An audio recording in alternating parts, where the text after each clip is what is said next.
마태복음 2장 1절에서 6절까지 말씀을 봉독해 올립니다.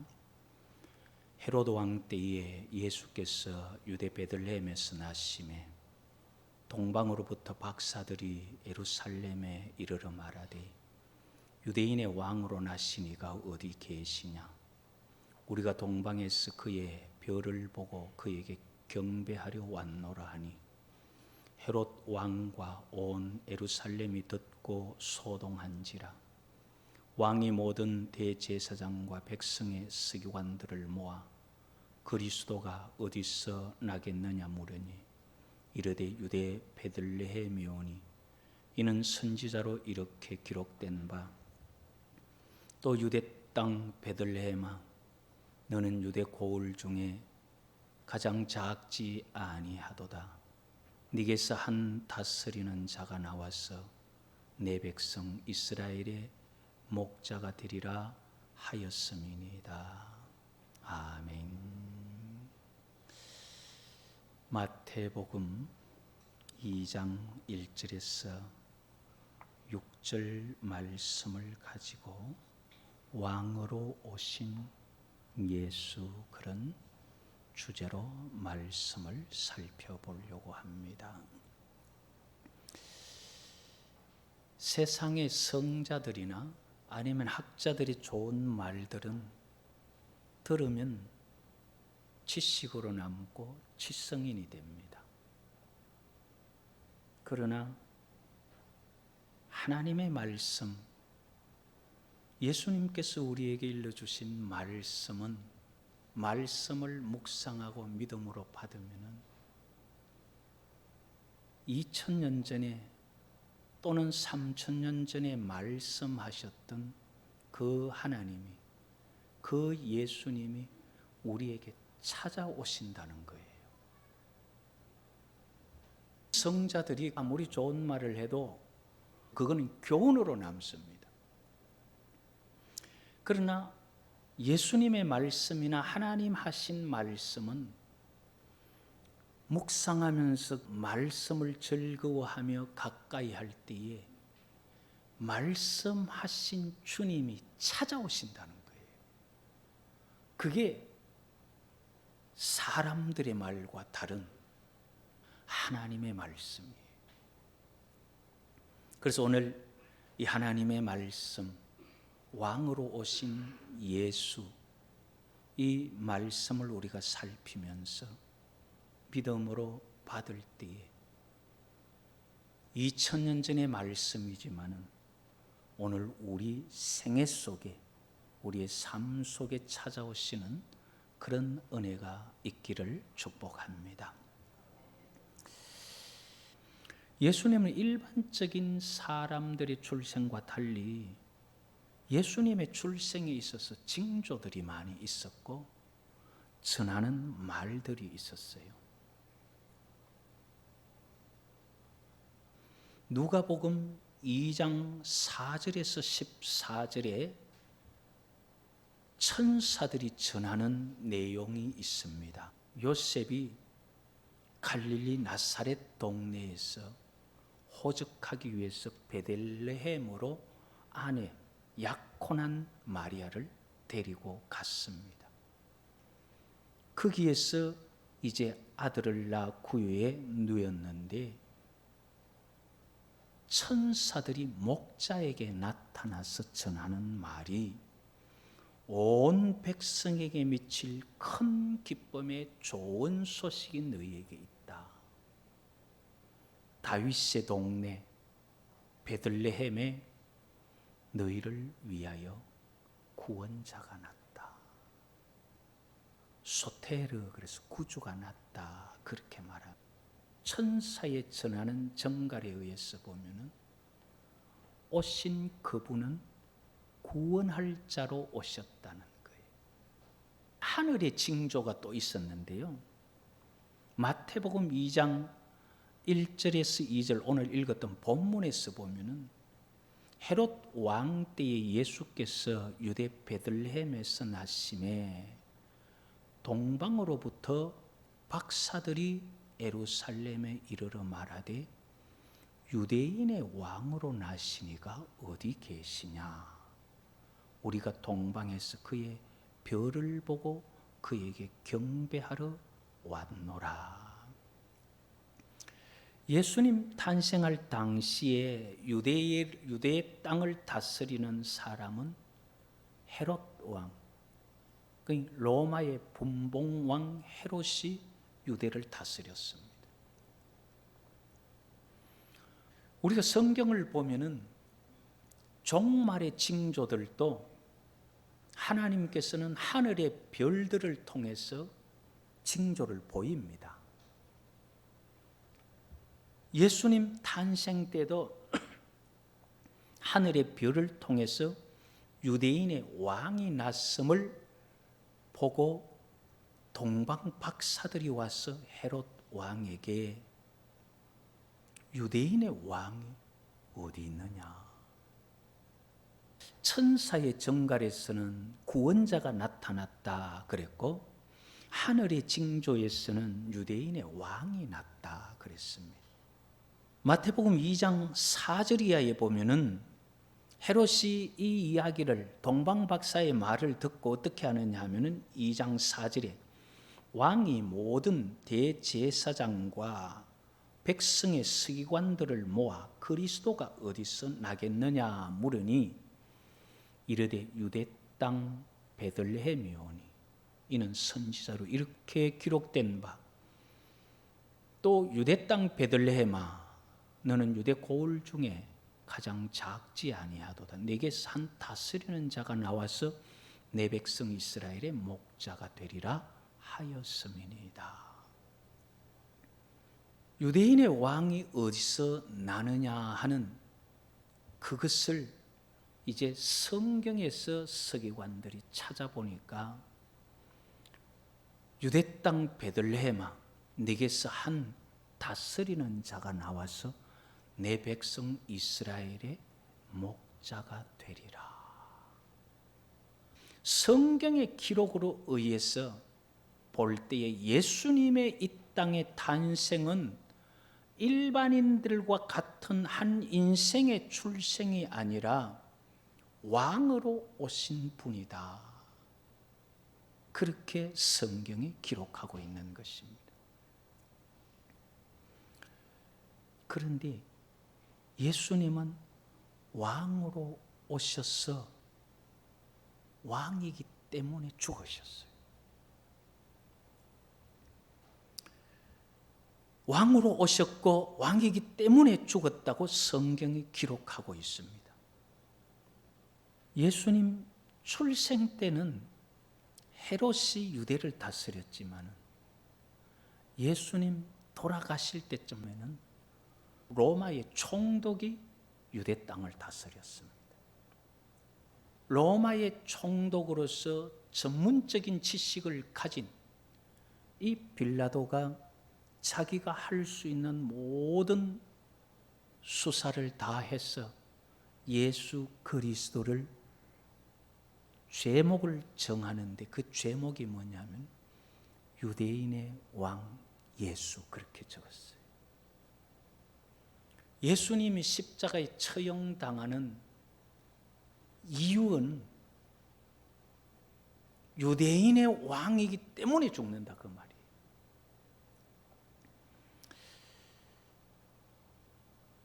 그가 아무리 수사를 하고 판결을 하려고 모든 자료를 다 수집을 해봐도 예수는 죽일 만한 죄가 없었어요. 빌라도는 자신의 안전과 출세를 위해서 유대인의 요구를 그대로 들어주면서 예수 그리스도를 십자가형에 처하면서 내어주는데, 유대인의 왕이기 때문에 죽는다는 그런 죄패를 써붙이게 됩니다. 유대인들이 뭐라고 말하느냐 하면은 그렇게 쓰지 마라. 유대인의 왕이 아니라 자칭 유대인의 왕이라고 그렇게 써라. 그때의 빌라도가 하는 말이 내가 쓸 거 썼다. 내가 정확하게 정직하게 조사해보고 정직하게 판결해서 썼다 그 말이에요.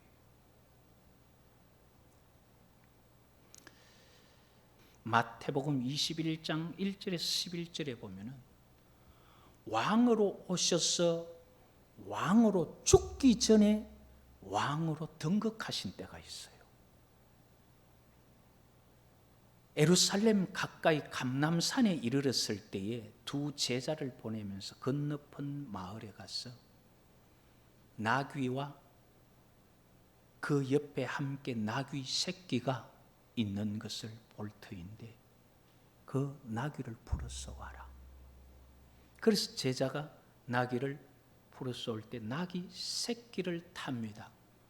제자들은 옷도리를 벗어서 나귀 새끼 위에 펴고 예수님 그 위에 타고 길에 옷들을 펴고 종려나무 가지를 들고 흔들면서 호산나 다윗의 자손이여 그렇게 말해요. 다윗의 자손은 메시아를 말하는 거예요. 그것을 성경은 어떻게 말하느냐 하면은 마태복음 21장 4절에 이는 선지자를 통하여 하신 말씀을 이루려 하심이라 일렀으되 시온 딸에게 이르기를 네 왕이 내게 임하나니 그는 겸손하여 나귀 곧 멍에 매는 짐승의 새끼를 탔도다 하라. 여기에서 시온의 딸에게 이르기를 네 왕이 네게 임하나니 그랬어요. 이렇게 나귀 새끼를 타고 예루살렘에 들어가는 게 뭐냐면 내가 유대인의 왕이다 그 말이에요. 왕으로 들어가시는 거. 백성들도 그렇게 맞았던 거예요. 이렇게 예수님께서 왕으로서 예루살렘에 입성해서 왕으로 오시는 형식을 취했었습니다. 그런데 예수님은 왕으로 오셔서 왕으로 등극하시고 왕이기 때문에 죽으셨거든요. 마태복음 1장 21절에 보면 아들을 낳으리니 이름을 예수라 하라. 이는 그가 자기 백성을 그들의 죄에서 구원할 자이심이라. 그 예수님이 하실 일은 뭐냐면 자기 백성을 그들의 죄에서 구원하는 것이 예수님이 하실 일이에요. 그러니까 자기 백성을 그들의 죄에서 구원하기 위해서 예수님은 왕으로 오셔야 했고 왕으로 죽을 수밖에 없었고 왕으로 입성을 하신 것입니다. 그래서 예수님은 자기 백성을 구원하는 일을 하시는데 정치적인 구원이라면은 군대를 만들고 해방시키고 싸움을 해야 되겠지만은 예수님께서 구원하실 그 상황은 정치적인 상황에서의 구원이 아니라 죄에서 구원하는 거예요. 이름을 예수라 하라. 이는 자기 백성을 그들의 죄에서 구원할 자라 이 말이에요. 그럼 죄에서 구원하려고 하면은 어떻게 하면 되느냐? 모든 사람은 다 죄를 범했기 때문에 하나님의 벌을 면할 수 없고 모든 사람이 죄를 범하였음에 하나님의 영광에 이를 수가 없다고 말했습니다. 그래서 모든 사람은 죄를 범했기 때문에 죄값으로 죽어야 됩니다. 그 죽음을 왕이신 예수님께서 자기 백성을 구하기 위해서 대신 죽습니다. 그게 왕으로 입성해서 왕이기 때문에 죽는 거예요. 왕이기 때문에 왕으로서 자기 백성을 위해서 대신 죽는데 그것을 두고 세례 요한이 하는 말이 보라 세상 죄를 지고 가는 하나님의 어린 양이다. 우리 사람들에게는 예수 그리스도는 왕이지만은 하나님에게서는 그 죄를 대속하고 지고 가는 하나님의 어린 양 속죄 제물, 화목 제물이다 이 말이에요. 예수님께서는 자기 백성을 구원하기 위해서 유대인의 왕으로 죽으셨습니다. 그러면은 이제는 예수님 하실 일, 사명 다 하셨어요. 왕으로 오셨고 왕으로 입성하셨고 자기 백성을 죄에서 구원하기 위해서 유대인의 왕으로서 죽었어요. 이제 남은 것은 우리가 할 일뿐이에요. 이제 우리가 구원받기 위해서는 자기 백성을 구원하기 위해서 유대인의 왕으로 죽으신 예수님을 이제는 우리의 왕으로 모셔드리는 일만 남은 거예요. 예수님은 자기 백성을 구원하기 위해서 십자가에 죽으셨지 자기 백성 아닌 자를 위해 죽은 것이 아니에요. 그럼 이제는 우리가 예수님을 우리의 왕으로 모셔드려야 되는 거예요. 그래서 사도 요한이 요한복음 1장 12절에 영접하는 자, 예수님을 왕으로 모셔드리는 영접하는 자, 그 이름을 믿는 자에게는 하나님의 자녀가 되는 구원받는 권세를 얻는다 그 말이에요. 그래서 예수님은 성경이 말하는 대로 보면은 이 땅에 왕으로 오셨고 삶 속의 왕으로 예루살렘 성에 입성하셨고 왕이기 때문에 자기 백성을 위해서 십자가에 죽으신 거예요. 이제 우리가 그 예수님을 왕으로 우리의 마음에 믿음으로 영접할 때에 그저 어떤 성자들이나 학자들의 글처럼 지식으로만이 아니라 예수님을 우리가 모셔드리는 그 과정에서 세상의 학자들은 죽음으로 끝나지만 예수 그리스도는 부활하셨기 때문에 우리가 모실 때 우리의 왕으로 찾아오시는 분이에요. 이게 세상 글과 세상 말과 다른 하나님의 말이에요. 우리가 예수 그리스도를 영접하여 우리의 왕으로 모시면 우리는 하나님의 자녀가 될 수 있어요. 그래서 예수님은 왕으로 오셨는데 2000년 전에만이 아니라 오늘 우리가 예수님을 우리의 왕으로 모셔드릴 때 예수님을 왕으로 모시는 자들은 왕이 그 죄값을 다 치렀기 때문에 죄가 용서돼요. 죄 없는 사람이 세상에 어디 있어요? 아무리 좋은 세제를 넣어도 죄는 씻을 수 없지만은 예수님을 왕으로 모시면은 그분이 자기 백성 구원하려고 죄값을 치렀어요. 그렇기 때문에 용서가 돼요. 예수 그리스도를 왕으로 모셔드리는 자들은요, 자기 백성을 구원하는, 그래서 죽은 왕이기 때문에 자기 백성을 구원하는 왕의 그 은혜 때문에 구원을 받을 수가 있어요. 그리고 예수 그리스도를 왕으로 모시는 자는 영접하는 자, 그 이름을 믿는 자들에게는 하나님의 자녀가 되는 권세를 주셨다는 말씀처럼 예수님을 왕으로 모셨기에 하나님의 자녀가 되어서 하나님을 아빠, 아버지라 부를 수 있어요. 살아가면서 아버지가 계셨어. 늘 내 아빠로 존재했어. 아버지의 귀함을 잘 모르십니까? 힘들고 어려울 때 감당할 수 없는 그런 큰 일을 닥칠 때 아빠 도와주세요. 아버지 나 이것 좀 도와주세요. 그러면 도와주실 수 있는 분이 아버지라는 거예요.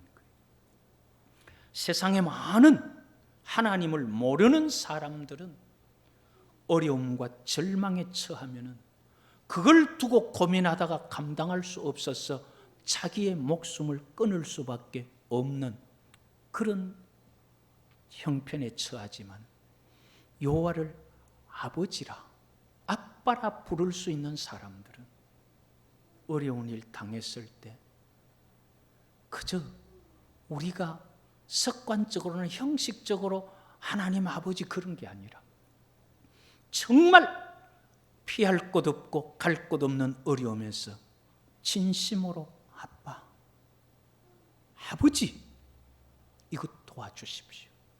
그럴 때 찾아오시는 분이고 우리의 문제를 해결해 주시는 분이에요.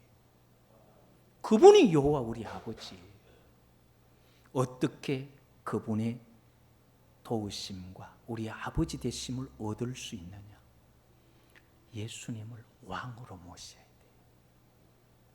그래서 예수님은 왕으로 오셨고 왕으로서 등극하셨고 우리를 위해서 왕으로 죽으셨습니다.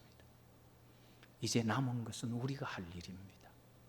예수님을 왕으로 모셔서 하나님의 자녀되는 복이 있기를 여호와의 이름으로 축복합니다.